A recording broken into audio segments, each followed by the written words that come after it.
Okay. One moment while I realign everything here.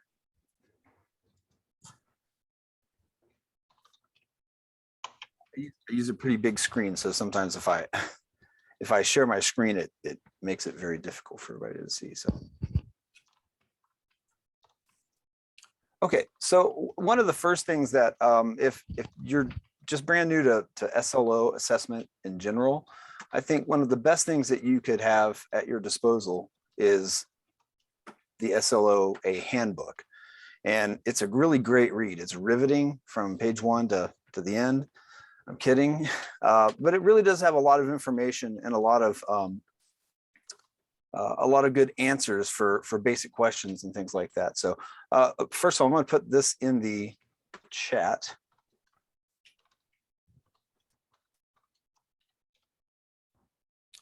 I can copy and paste this.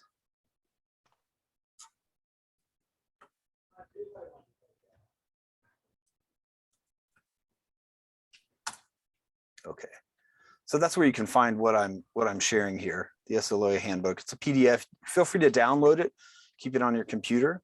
But essentially SLOs for each course taught during an academic cycle, to get to your question, should be done within a 5-year period. Each course needs to have, one or all of the SLOs assessed within a 5-year period. And you only need to do one at a time. For instance, if a course has 2 SLOs that need to be assessed, you can really kind of go back and forth, or as long as within a 5-year period of time, the SLOs are assessed and reviewed, and you're looking at the outcomes. So that's a pretty easy question, actually. But are there any other questions about anything basic like that?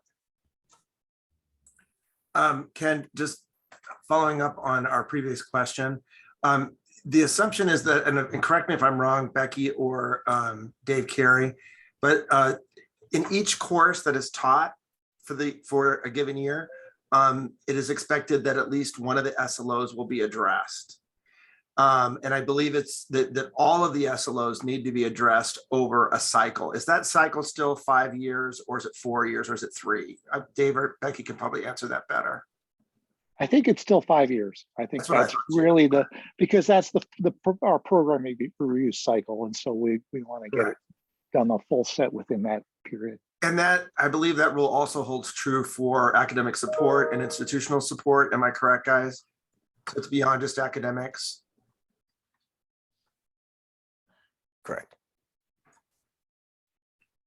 And for those of you who don't know me, my name is John Vaughn. I'm the Dean of Visual Performing Arts, and I was SLO coordinator way back when. And Ken, I don't know if you want us to start with some of the other folks on the panel and just do some intros. Yeah, maybe. I'm sorry, John, I should have introduced you guys. So how about if I introduce, first and foremost, I think this is the person that perhaps besides me, you're going to probably come to with questions, and that's Sabrina Lopez. And I'll let her introduce herself, and she can kind of tell you what she does with regards to SLO and Taskstream. She's the technical guru that does all the behind the scenes, and without her, nothing works. Thank you, Ken. Hi, everybody. I'm Sabrina Lopez. I'm the curriculum assistant in academic affairs, and I pretty much help out with all of the technical questions, like Ken said. So if you have any questions, go ahead and shoot them my way, and also CC Ken or Brian in those emails as well. And yeah, thank you. And then, so the other, I would say, invited guest here, not that everybody is not invited, but the folks that I invited, Dave Carey, would you like to introduce yourself? Hey there. Yeah, I'm an astronomy faculty member. I used to be the program review coordinator. Brian Anderson is now doing that job, but I think I'm here because I did a lot of the setup of what we currently have. So when you're cursing at Taskstream, that you can blame me. That was Michael. So yeah, I got a lot of the background, and like folks like John and Becky, that I've also been on a lot of these SLOA committees going way back. So we've been in a lot of those discussions over the last 15 years or so. And then Becky Rudd, former. Hey, good afternoon. I'm Becky Wright. I'm an English faculty member here at Citrus. I was the SLO coordinator at the time that Dave Carey was doing program review. So yeah, he's definitely the Taskstream master. Compared to my knowledge is not nearly as deep as his is.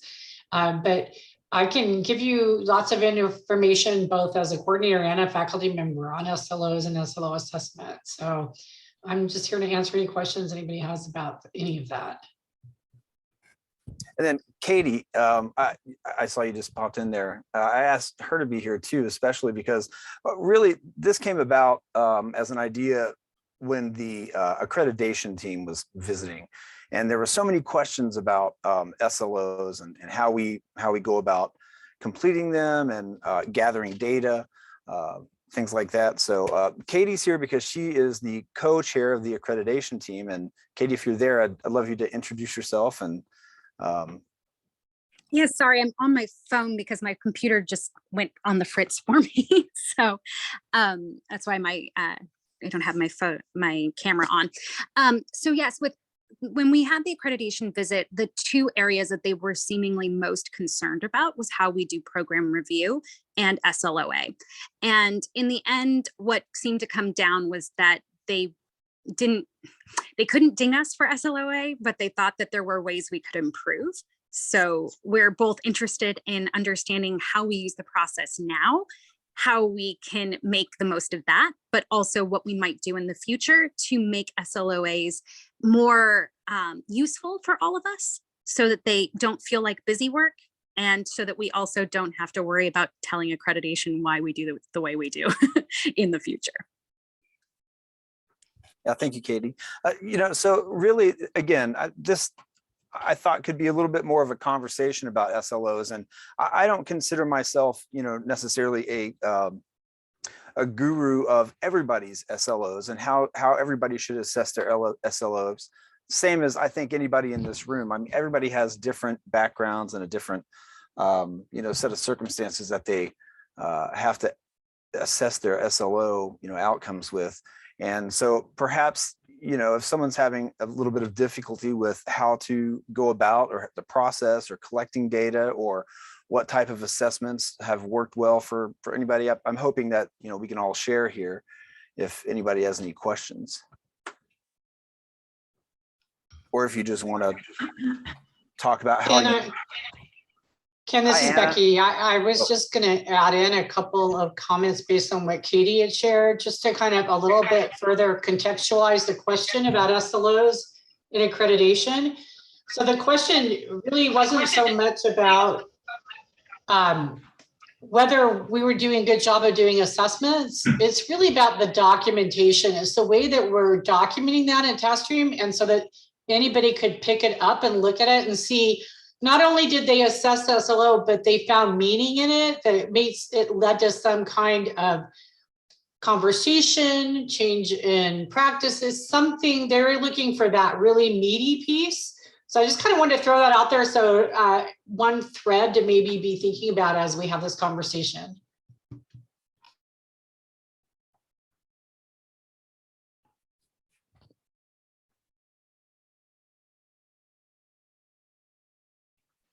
Yeah, absolutely.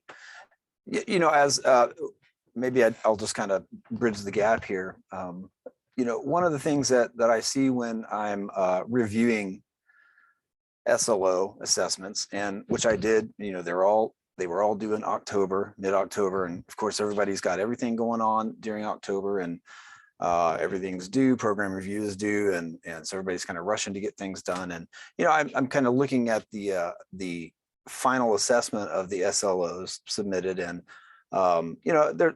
there's a broad variety and ways and means that folks are assessing SLOs. And one of the things is that it's not really it's really difficult for one person in one discipline to judge, or whatever, how someone else assesses their SLOs.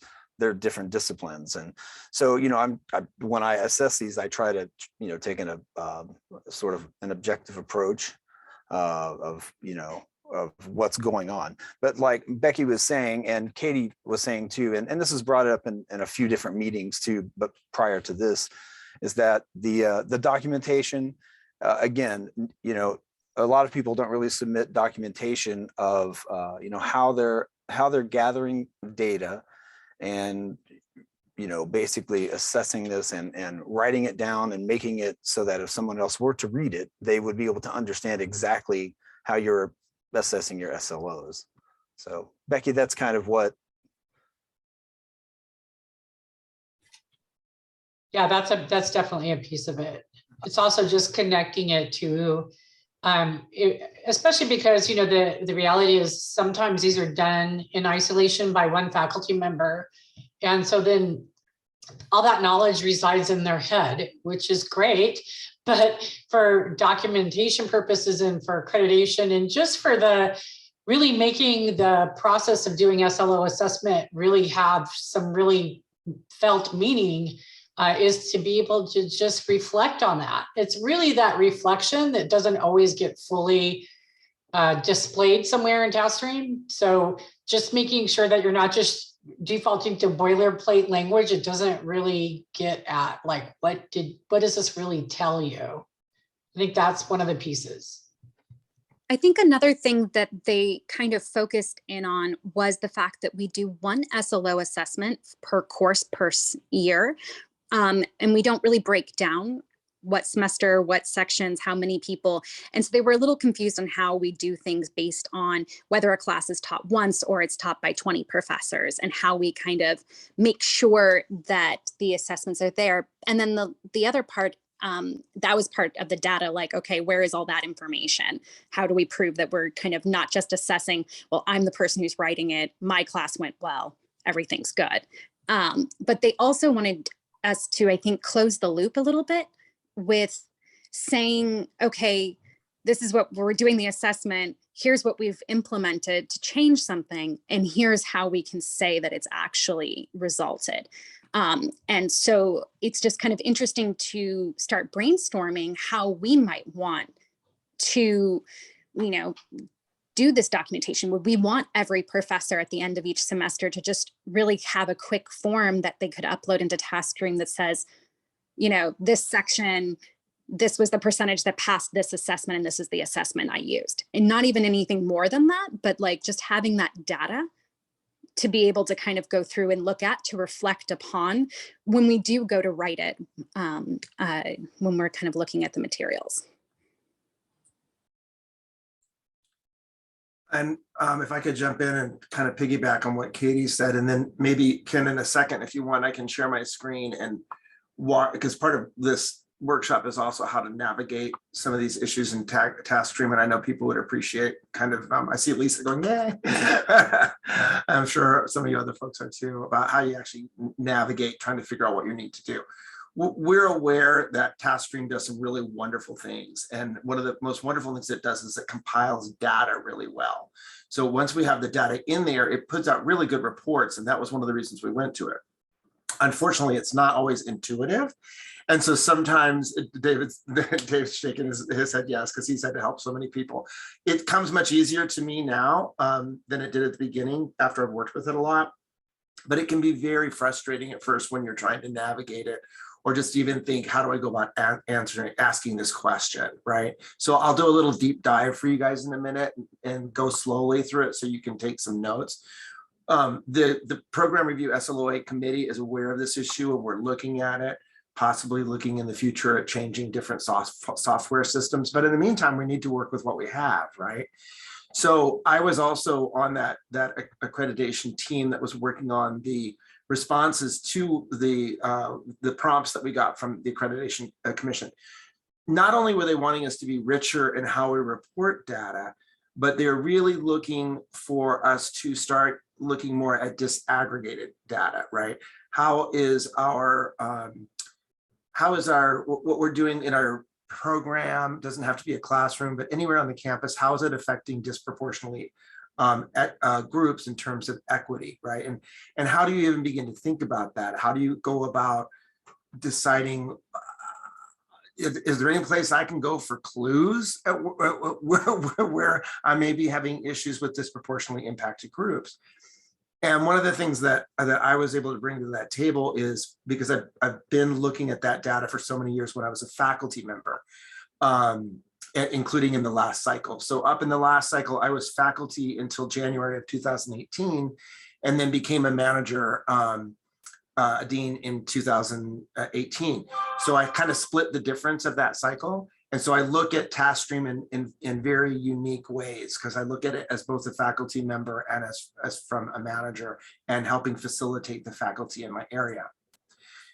In the dance program, we actually, way back in 2016, used the data to start getting clues about where we might have had some issues with a particular group. What nobody is asking any of us to do is to invade our personal pedagogical space. So let's put that on the table right now, right? The way you do your assessments is personalized to you, and then you work with your colleagues to have an overall picture of a course, and then give that snapshot every year when you do record your assessment, right? That sounds sort of, lofty, but it's really not. It's really talking about your colleagues, identifying what a problem may be, surmising, maybe talking to some students, and then putting down an action plan of saying, hey, I know this is the problem with this particular group of folks. Let's figure out how we can address it better, right? So how did we even do that, right? Because when you go into Taskstream, it's kind of a separate system from your program review, right? You've got your SLO reporting data in one area, and you have your program review in the other. So if it's all right, Ken, I'll go ahead and share screen now. Yeah, absolutely. It says you have disabled participant screen sharing, so you may need to make me the host. Let's see. Or give me permissions. How about that? Does that work? Yeah, I think we're in, let's see. Here we go. All right, are you guys seeing Taskstream up? Okay, so I have an interesting dashboard because when I was faculty, I taught in humanities and I also taught in dance. So I don't have user privileges here, but I can still, because I'm not a faculty member any longer, but I can look at this data. So first of all, let's look at the SLO prompt for Humanities 101, right? Annual course SLO assessment. And Ken, at any time that my screen isn't changing as I'm talking, would you give me a heads up?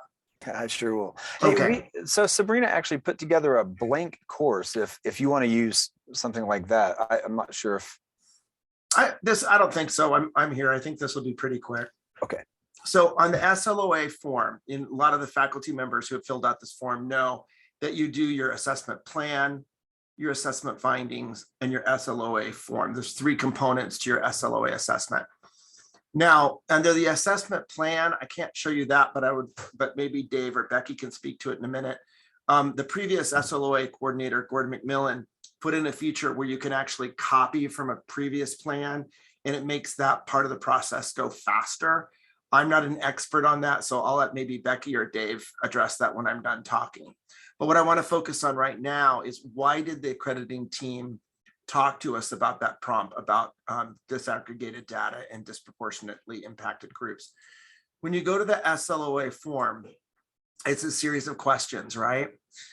The bottom 2 say, are the program review data packets helpful in looking at your assessment results? That no is a very common answer, right? And the reason it's a common answer is because it's hard to think about connecting your data packets to SLOA when they're not here. We're talking about that in our program review SLOA committee.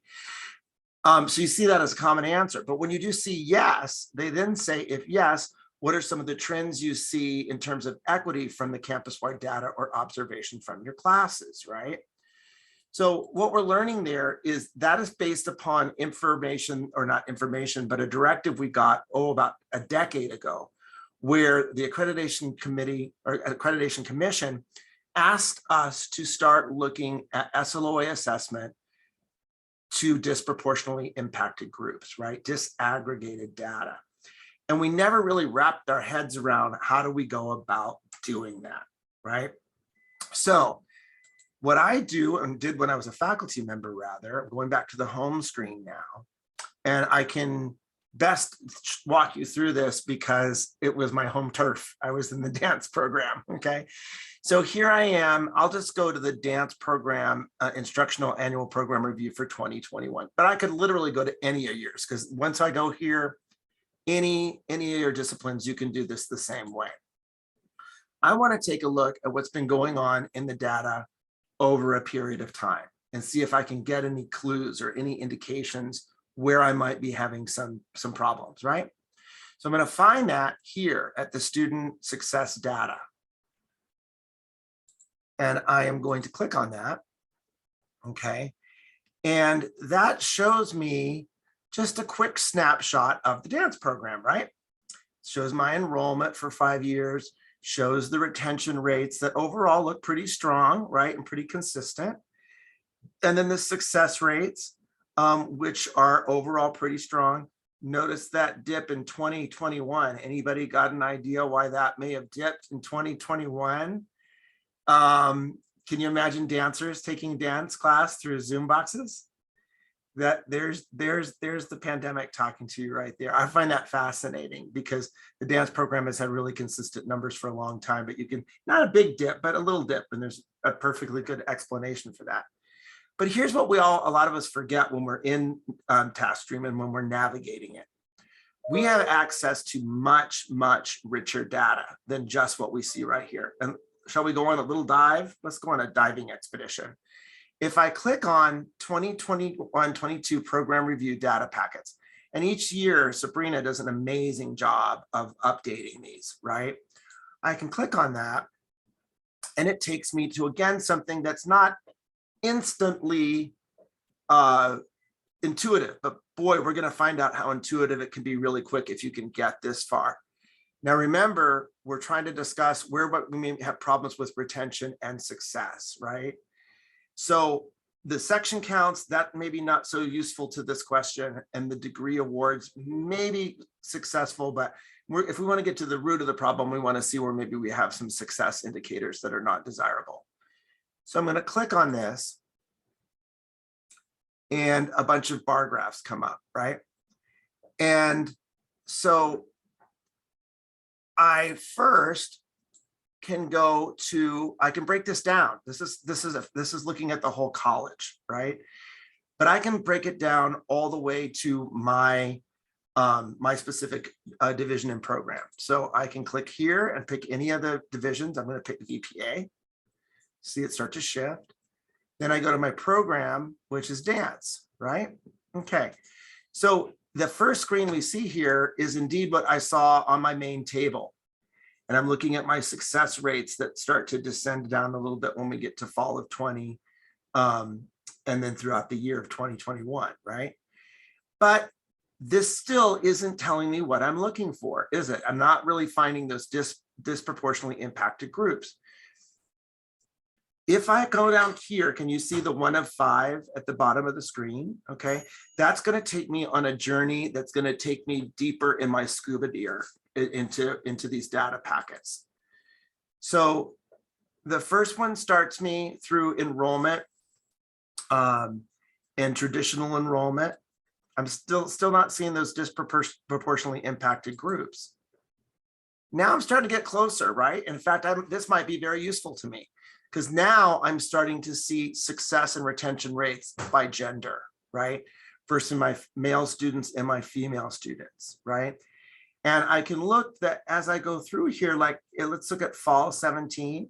I've got a little bit of a dip here between my the success rates of my female students and my male students. It seems to be fairly close through other years. And even in fall 20, the male students did a bit better. But I don't see a major indicator, pointing to me. So I'm going to go a little bit further. Okay. Now I look at age, right? So I'm looking at age, and I am seeing that as students get older in the dance program, some years they've been struggling a little bit more. Some years we're pretty close, right? And notice this is going up from fall of 16 all the way to fall 20, okay? But here's the one I really wanted to get to. I had to go all the way to the bottom of the ocean to get to here, to my screen 5, okay? This is breaking down by ethnicity. So I've got African-American students, Asian students, Hispanic, Latino, 2 or more races, unknown, white, right? And as I look at this graph, look at back at 2016, we saw something pretty startling. The African-American students back in 2016 were way below. I mean, when you're talking 20 points, there's an indicator if there ever was one, right? You got a problem. Something's going on here. And by doing that deep dive way back then, now, shout outs to Dr. Landau and her team, because they are amazing people and they have made this look slicker and slicker and slicker every year, but it's always been there. It's just used to come in that thing called paper. And so we still had these numbers even 5 years ago, but now it's very easy to access them over a length of time. Okay, so here's the problem, right? Now I'm going to stop sharing so I can talk a little bit more freely to finish my comments up. Renee and I looked at each other and said, what are we going to do? Why is that happening? And we discussed that maybe, first of all, we had a smaller group of African-American students because that is reflective of the overall snapshot of the college, right? We're looking at maybe a 3 to 5% African-American student ratio. But we had some really talented African-American students in the dance program. And what we did was we began to infuse more history into some of the classes. So for the TAP classes, more information about African-American history and their role in creating TAP as an American art form.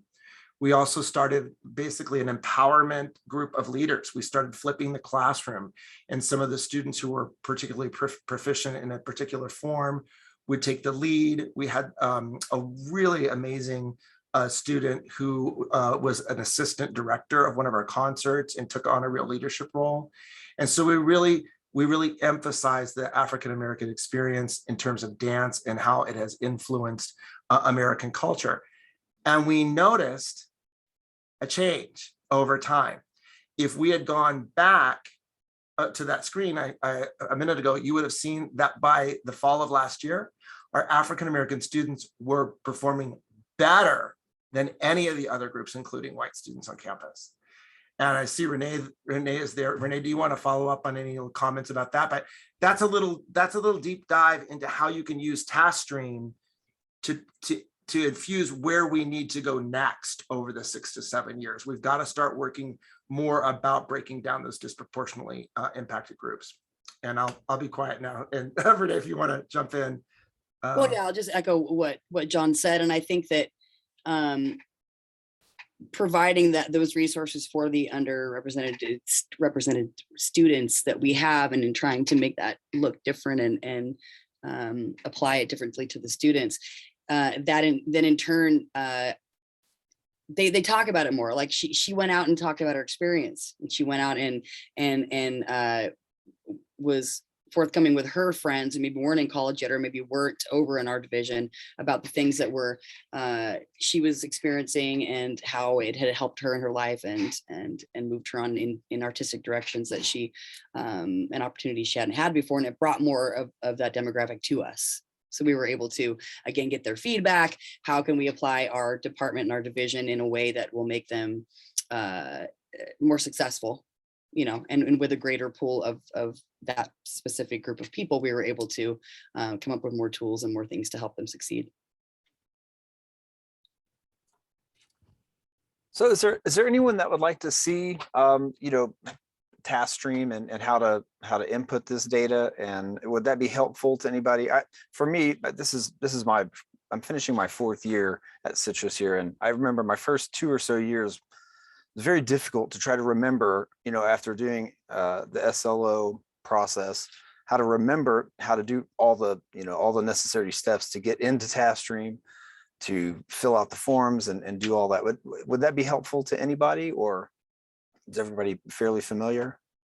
Actually, Ken, this is Anna McGarry, and I just want to I guess, continue just a little bit, just my plea, which was when I think it was sometime last fall, I attended the committee meeting that talked about SLOs and program review, and I gave you guys my feedback. And and again, I'm just going to reiterate, some of the things that I feel like, when I want to evaluate the job that I've done as an instructor and what I need to change, the data that's there is great, but I feel like it's incomplete, right? I feel like there are other reasons why students are maybe failing my class, right? And now what I'm doing is I'm doing a survey at the end of every class, an evaluation, and I give the students an opportunity to tell me, what worked for them, what didn't work for them. So that's helping. But there are students that drop out, that leave, and some of them let me know, they had a military deployment, or they have some kind of personal situation or work responsibilities or family illness or scheduling conflicts or work, but sometimes they don't let me know. And so when we look at these retention rates, or we look at the rates of students that completed or didn't complete, I feel like somehow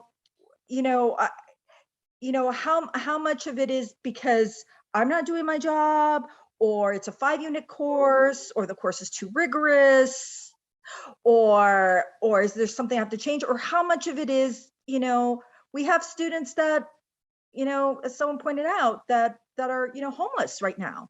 We have students that are facing financial hardships. We have students that, are ill, and that information isn't coming through. And I feel like it makes me not feel like I can give a full picture of what's happening. So that's been, in talking with some of my colleagues, that's been some of our frustration. Some of us that check no, like the data hasn't helped. I think it's not that, what's there is good, but I think we need more.